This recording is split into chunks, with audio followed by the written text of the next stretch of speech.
I will be reading you a story from a Reddit sub titled Creepiest Things People Have Seen at Sea. It was updated in September 2018 by Christopher Schultz, just to give him credit, and these are the stories that he pulled from Reddit. This is number 1. Something pulled the boat along. My dad and I are fishing off the Florida Keys. We have our anchor out and had been fishing for about an hour.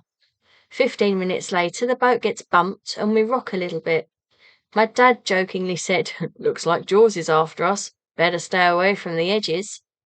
10 seconds after him saying that, the boat begins moving backwards. We are being towed by our anchor line that's in the water.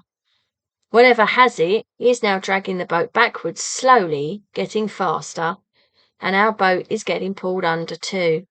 Next thing I hear is, "No fucking way!"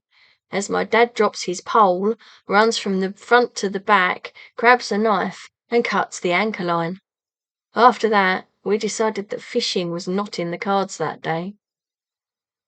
Well, that's decidedly creepy. What do you think was pulling that boat? Doesn't say in this story. That would be something I would appreciate an update on. This one's called Strange Glow. Ran 2000-ish, Indian Ocean on watch, maybe 2 in the morning. Pitch black except for stars and quiet apart from the diesels. The engines. I noticed a humming sound, sort of halfway between hearing it and feeling it. This goes on for a while, but all of a sudden it got a lot more intense, and suddenly I notice a glow way under the water.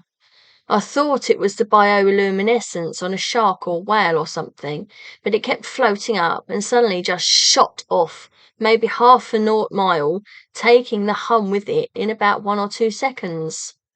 Nothing can move that quick underwater. I reported it and it was logged, but nothing came of it. Heard stories from shipmates about the same thing happening, but the glow goes into the air. Dunno about what I saw. I have no explanation for it. Well, don't know what to say to that one, do you?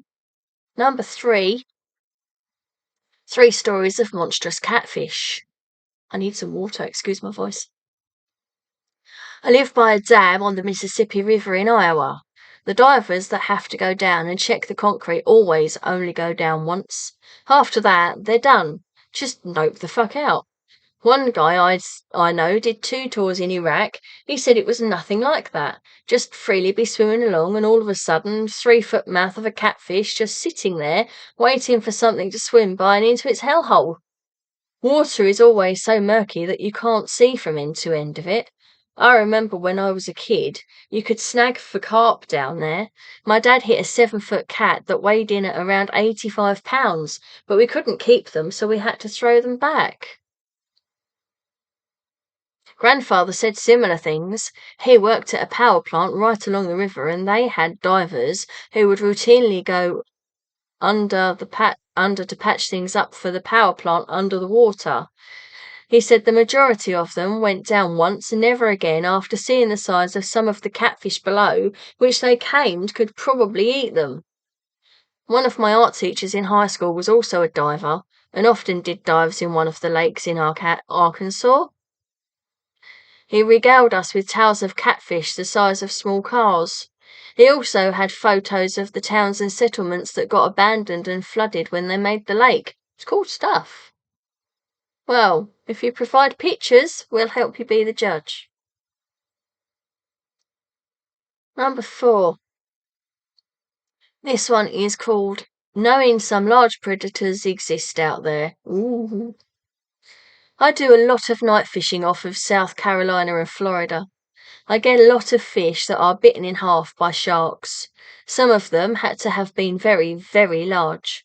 When you reel in a large sportfish's head like some kind of sequel to The Old Man and the Sea and realise the shark is close to half the size of your boat, miles and miles while you're offshore, essentially in the middle of nowhere, you get more than a little freaked out. I can imagine so. Shall I read you another one? One more. This one is called The Mighty Sea. For me, the memory that sticks with me was when I first realised just how powerful the sea is.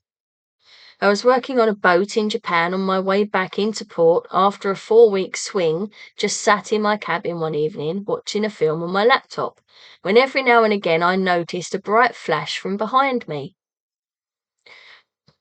Excuse me. I turned around just in time to glance out of my porthole as a bolt of lightning light up the sea and captured a snapshot of an enormous wave just about to break over the side of the boat, which started getting tossed around like a toy.